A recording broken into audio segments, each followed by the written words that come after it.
Today is Christmas Eve 2021, and it is also the 145th day of my slow stitching meditation project, hashtag 145 Garden Threads.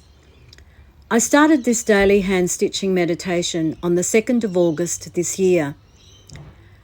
At that time in Newcastle, where I live, we weren't yet in lockdown imposed by the Delta COVID strain, but I thought we wouldn't be so lucky for too much longer, and in a couple of days we were once again confined to our homes. So this became my Lockdown 2021 project. I decided that it would be best to use something accessible as my inspiration, so I chose to observe the colours of flowers and plants in my own garden. Occasionally I couldn't help but stitch colours of birds, butterflies or beetles.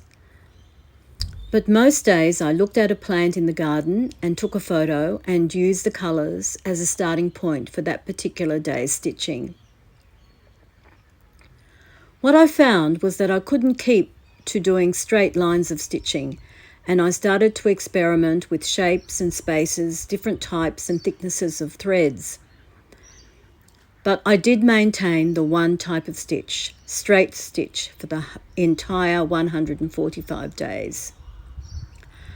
I tried to maintain an hour of stitching per day as a maximum, but some days when I was slower it took longer, or when I was lazier I stitched for a shorter time, but I did stitch every single day. Many have asked, what will you do with this?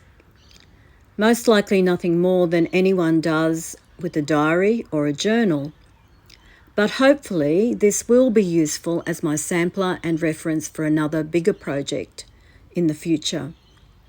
Posting on social media has helped me each day to maintain my commitment and energy for a project like this.